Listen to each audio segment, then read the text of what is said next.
ధైర్యం అంటే ఎవరో నీకు తోడున్నారని చెప్పుకోవటం కాదు. ఎవరు లేకపోయినా నాకు నేనున్నాను అని చెప్పుకోవటమే అసలైన ధైర్యం. కుక్కలకి తెలుసు మనవాళ్ళెవరు బయట వాళ్ళెవరన్నది. కానీ మనుషులకి మోసపోయే వరకు తెలియదు మనవాళ్ళెవరు బయట వాళ్ళెవరు అన్నది. జీవితం నీకు ఒక సవాల్ ఇసిరిద్ది. నిన్ను రోజు ఏడిపిస్తానని.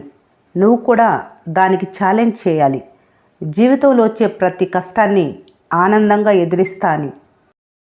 బ్రతకాలంటే నటనైనా రావాలి, లేకపోతే మాటలతో మాయ చేయటమైనా రావాలి. మంచితనం, నీతి, నిజాయితీ అంటూ కూర్చుంటే బ్రతికుండగానే సమాధి కడుతున్నారు. నీ వల్ల లాభం పొందిన వాళ్ళు నీపై నిందలు మోపుతున్నారని బాధపడకు. నీకు చేతనైంది నువ్వు చేశావు, వాళ్ళకి చేతనైంది వాళ్ళు చేస్తున్నారు. ఎవరు చేసుకున్న దానికి ఫలితం వాళ్ళు అనుభవించే రోజు ఖచ్చితంగా వస్తుంది. ఒక మనిషిని అర్థం చేసుకునే క్రమంలో స్వేచ్ఛను కోల్పోతారు. ఎంతలా అంటే తనతో అన్ని విషయాల్ని చెప్పుకోవాలి అనే స్థాయి నుంచి ఏం చెప్తే ఎలా అర్థం చేసుకుంటారో అని ఆలోచించే అంతలా.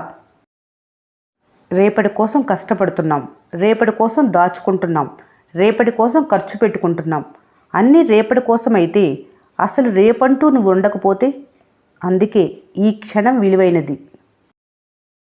కర్మ ఎవరిని విడిచిపెట్టదు. నిన్నేడిపించే వాళ్ళ ముందే ఎదిగేలా చేస్తుంది, నిందించే వాళ్ళ ముందే నిలబడేలా చేస్తుంది. హక్కుల కన్నా బాధ్యత గొప్పది అని రామతత్వం. కష్టంలో కలిసి నడవాలి అన్నది సీతతత్వం. నక్కలు, కుక్కలు, తోడేళ్ల ఆటలు వాటి గర్వం పోవాలంటే సింహం బరిలో దిగాలి. అలాగే నిన్ను చులకనగా చూసే వాళ్ళ గర్వం, వాళ్ళ ఆటలు ఆపాలి అంటే నువ్వు సింహంలా ఉండాలి. సంపాదించే తెలివున్నవారు పోగొట్టుకున్న దాని గురించి ఆలోచించరు. గెలిచే దమ్మున్నవారు ఓటమి గురించి బాధపడరు. బలమైన బలహీనతైనా అంతా నువ్వు ఆలోచించే విధానంలో ఉంది. కొన్నిసార్లు పట్టించుకోవటం కంటే వదిలేయటం మంచిది. అదే సగం ఆరోగ్యం. తిన్నది కడుపులో ఉండిపోదు, కానీ అన్నది మాత్రం మనసులో ఉండిపోతుంది. అందుకే ఏదైనా మాట్లాడితే ఆలోచించి మాట్లాడండి. ఆకులు రాలితే అందం మాత్రమే పోతుంది, ప్రాణం కాదు. డబ్బు లేకపోతే నీ వెలుగు మాత్రమే తగ్గుతుందేమో, నీ వ్యక్తిత్వం మాత్రం కాదు. అందం కన్నా డబ్బు కన్నా వ్యక్తిత్వానికి విలువ ఎక్కువ. ధనం ఇచ్చే వాళ్ళకన్నా ధైర్యం ఇచ్చేవాళ్ళు గొప్ప. బాధ్యతలు ఎప్పుడూ బరువు. కష్టాల్లో కూడా నవ్వుతూ జీవించటం బంధాలకు, అనురాగాలకు మాత్రమే సాధ్యం. రాయి తగిలి పడిపోతే లేపటానికి చాలా చేతులు రావచ్చు, కానీ అప్పుల్లో కూరుకుపోతే అయిన వాళ్లే ముందుకు రారు. నీకు నువ్వే బయటపడాలి. ఖర్చు చేసే ముందు ఆలోచించుకో. జీవితంలో మంచి రోజులు రావాలి అంటే కొన్ని చెడ్డ రోజులు కూడా మీకు ఉండాల్సినవే. ఓర్పు, సహనం, పట్టుదల తప్పక ఉండాలి. అప్పుడే మీరు ఏమనుకున్నా పట్టుదలతో సాధిస్తారు. అప్పుడే మీరు జీవితంలో గెలిచినట్లు. మంచితనం ఎక్కువైతే నీకు అందాల్సింది కూడా దక్కకుండా పోతుంది.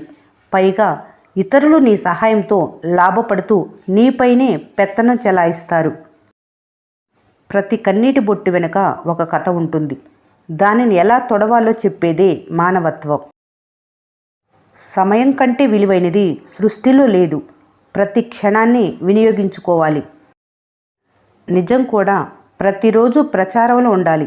లేకుంటే అబద్ధం నిజంగా మారి రాష్ట్రాన్ని, దేశాన్నే కాదు ప్రపంచాన్నే నాశనం చేస్తుంది.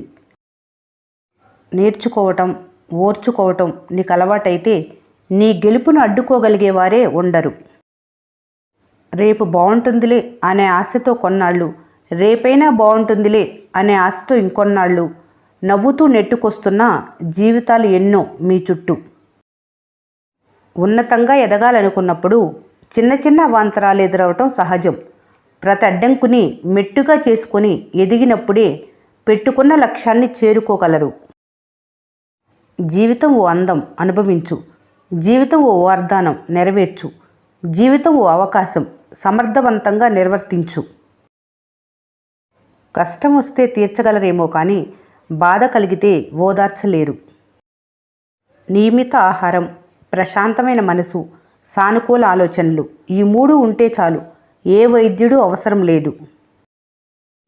కాలం కలిసి రాకపోతే శ్రీరాముడు 14 ఏళ్ళు, ధర్మరాజు 13 ఏళ్ళు అరణ్యవాసం చేశారు. అలాంటి మహనీయులే సమయం కోసం ఓపిగ్గా ఎదురుచూశారు. ఇక మనమెంత? మంచిగా ఆలోచించు, మంచిగా మాట్లాడు, మంచి పని చెయ్యి. ఎందుకంటే నువ్వేం చేస్తున్నావో అదే తిరిగి నీ దగ్గరికి మంచిగా వస్తుంది. బలం చేతల్లో కాదు, గుండెల్లో ఉండాలి. బలంగా లేకపోతే ప్రపంచం నిన్ను వణికిస్తుంది. ఆశపడి బాధపడటం కంటే ఏమీ ఆశించకుండా ప్రశాంతంగా ఉండటమే మంచిది. నమ్మకం ఉంటే మౌనం కూడా అర్థమవుతుంది.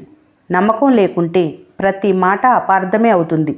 నమ్మకం అనేది అనుబంధానికి ఆత్మ వంటిది. ఆ కాలంలో ఎవరి దగ్గర గడియారం లేదు, కానీ అందరి దగ్గర సమయం ఉండేది. ఈ కాలంలో అందరి దగ్గర గడియారం ఉంది, కానీ ఎవరి దగ్గర సమయం లేదు. నిన్నందనంత గొప్ప స్థాయిలో నిలబెట్టేది, గెలుపు వరకు చేర్చేది అవమానాలే. ఒకరిని బాధ పెట్టడం నీటిలో రాయి వేసినంత సులువు, కానీ వారిని తిరిగి మామూలు స్థితికి తీసుకురావటం నీటిలోంచి ఆ రాయిని వెతికి తీసుకొచ్చేంత కష్టం. ఒత్తిడి లేని జీవితం లేదు, నష్టం లేని వ్యాపారం లేదు, ఇష్టం లేని వ్యవసాయం లేదు, బాధలు లేని సంసారం లేదు, సమస్య లేని మనిషే లేడు. వీటన్నిటినీ జయిస్తేనే జీవితం. స్వచ్ఛమైన మనసున్నవారు అన్ని విషయాలు బయటికి చెప్పేస్తారు. ఏది మనసులో దాచుకోరు. వాళ్లకు ప్రేమించటం తప్ప నటించటం రాదు.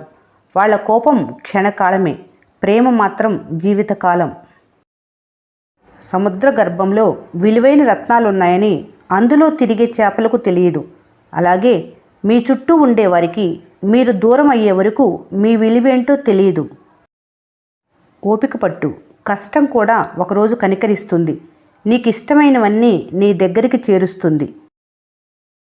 బాధలో ఉన్నప్పుడు కన్నీళ్లు తుడిచే చెయ్యి లేనప్పుడే ఒంటరితనం అంటే ఏంటో తెలుస్తుంది. పనికిరాని వస్తువులు ఇంటికి బరువు, పనికి మాలిన మాటలు మనసుకు బరువు. జీవితం పుస్తకం వంటిది. రాసిన పేజీని చించలేము, రాయని పేజీని చదవలేము.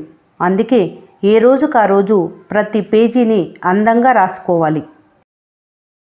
తప్పు చేసి కూడా తమదే గెలుపని వాదించే వారికి ఎదురు చెప్పకండి. నిజానికి ఆ వాదనలో న్యాయం లేదని వాళ్ళకి తెలుసు. అహం అడ్డుగా ఉండటం వల్ల ఒప్పుకోలేరు. ఏ బంధమైనా కలకాలం పదిలంగా ఉండాలంటే అర్థం చేసుకునే మనసుతో పాటు రాజీ పడే స్వభావం కూడా మీలో ఉండాలి. రాసుకున్న విధంగా పుస్తకం ఉండొచ్చు, కానీ ఊహించుకున్నట్లుగా మాత్రం జీవితం ఉండదు. జీవితంలో ఏం చెయ్యాలో చెప్పేది రామాయణం, ఏం చెయ్యొద్దో చెప్పేది మహాభారతం. అయితే జీవి ఎలా జీవించాలో తెలిపేది భగవద్గీత. చెడును ప్రశ్నించటం, మంచిని అభినందించటం నేర్చుకున్నప్పుడే మీలో చెడు తొలగి మంచి పెరుగుతుంది. క్షణంలో కలిగే అపార్థం కలిసి నడిచిన 100 మధుర క్షణాలను మర్చిపోయేలా చేస్తుంది. విలువ ఇచ్చేవారిని హార్ట్లోనూ, విలువ ఇవ్వని వారిని మ్యూట్లోనూ పెట్టుకుంటే జీవితం క్యూట్గా, కూల్గా సాగిపోతుంది. ఇష్టపడే వాళ్ళని హర్ట్ చేసి ఏడిపించటం చాలా ఈజీ, కానీ మీకోసం ఏడ్చేంత ప్రేమ ఉన్న వాళ్ళని పొందటం చాలా కష్టం. ఈ వీడియో మీకు నచ్చినట్లయితే మన స్నేహ ఛానల్ని లైక్ చేయండి, సబ్స్క్రైబ్ చేసుకోవడం మర్చిపోకండి. Thanks for watching.